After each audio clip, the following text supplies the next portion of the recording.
स्वराज मराठीमध्ये आपलं स्वागत आहे. सर्वसामान्यांचा आवाज, निर्भीड, बेधडक, स्वराज मराठी. दिल्लीत आम आदमी पक्षाचे धुळधाण. तब्बल 27 वर्षांनंतर भाजपची सत्तेत वापसी. 48 जागा जिंकत भाजपनं दिल्ली केली काबीज.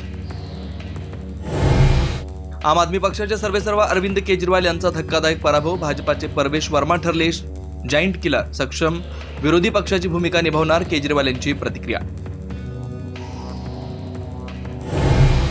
आपच्या अनेक दिग्गजांना पराभवाचा फटका. माजी उपमुख्यमंत्री मनीष सिसोदिया यांचाही पराभव. मुख्यमंत्री आतिशांनी राखली जागा.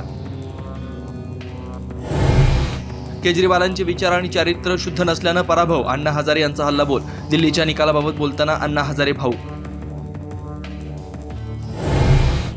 विकास आणि सुशासनाचा विजय. पंतप्रधान मोदींनी मांडले दिल्लीकरांचे आभार. थोड्याच वेळात कार्यकर्त्यांशी साधणार संवाद.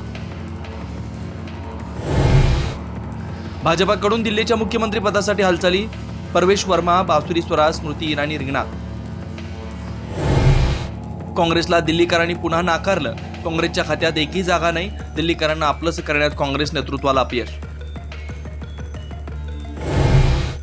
दिल्लीत काँग्रेस आणि आप एकत्र असते तर निकाल वेगळा असता. संजय राऊतांचा निशाणा. तर एकमेकांमध्ये अजून लढा. जम्मू काश्मीरचे मुख्यमंत्री उमर अब्दुल्लांच्या इंडिया आघाडीला कानपिचक्या.